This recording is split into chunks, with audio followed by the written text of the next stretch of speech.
എഴുത്തുകാരന് വരുന്ന പ്രണയലേഖനങ്ങളൊക്കെ രണ്ടുപേരും കൂടി ഒന്നിച്ചിരുന്ന് പൊട്ടിച്ച് വായിച്ച് ചിരിക്കുകയും മറുപടി അയക്കുകയൊക്കെ ചെയ്യുന്ന സന്ദർഭങ്ങളുണ്ട്. എഴുത്തുകാരന് കല്യാണം കഴിഞ്ഞിട്ട് പ്രണയലേഖനമല്ല, ഒരുപാട് എഴുത്തുകൾ വരുമായിരുന്നു. പക്ഷേ അത് പ്രണയലേഖനം എന്ന് പറയാൻ ഒക്കുകയില്ല. പക്ഷേ ഏത് രണ്ടുപേർക്കും വരുന്ന എഴുത്തുകൾ രണ്ടുപേരും തുറന്നു വായിച്ച് അതിൽ ചിരിക്കാനുള്ളതൊക്കെ ചിരിക്കും, അത് തള്ളാനുള്ളതൊക്കെ തള്ളും. അങ്ങനെ ഒരുപാട് എഴുത്തുകൾ പിന്നെ പലപ്പോഴും ഈ എഴുത്തുകൾ സൂക്ഷിച്ചും വയ്ക്കുമായിരുന്നു. ഒന്നും മറച്ചു വെച്ചുള്ള ഒരു പരിപാടി ഉണ്ടായില്ല. എന്ത് വന്നാലും അങ്ങോട്ടും ഇങ്ങോട്ടും പറയുകയും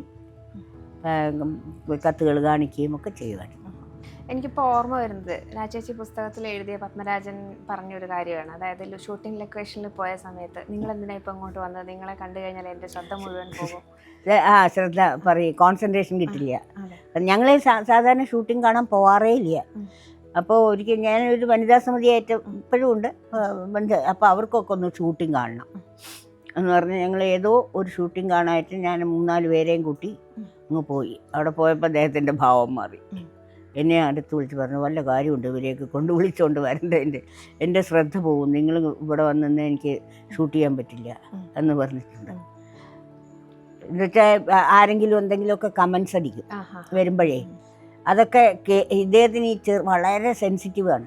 ഈ റൈറ്റേഴ്സ് പൊതുവെ എല്ലാവരും അങ്ങനെ തന്നെ. അപ്പോൾ എന്തെങ്കിലും ആരെങ്കിലും ഒരു ചെറിയ വാക്ക് ചീത്ത പറഞ്ഞു കഴിഞ്ഞാൽ അത് പിന്നെ അദ്ദേഹത്തിൻ്റെ കോൺസെൻട്രേഷൻ പോകും.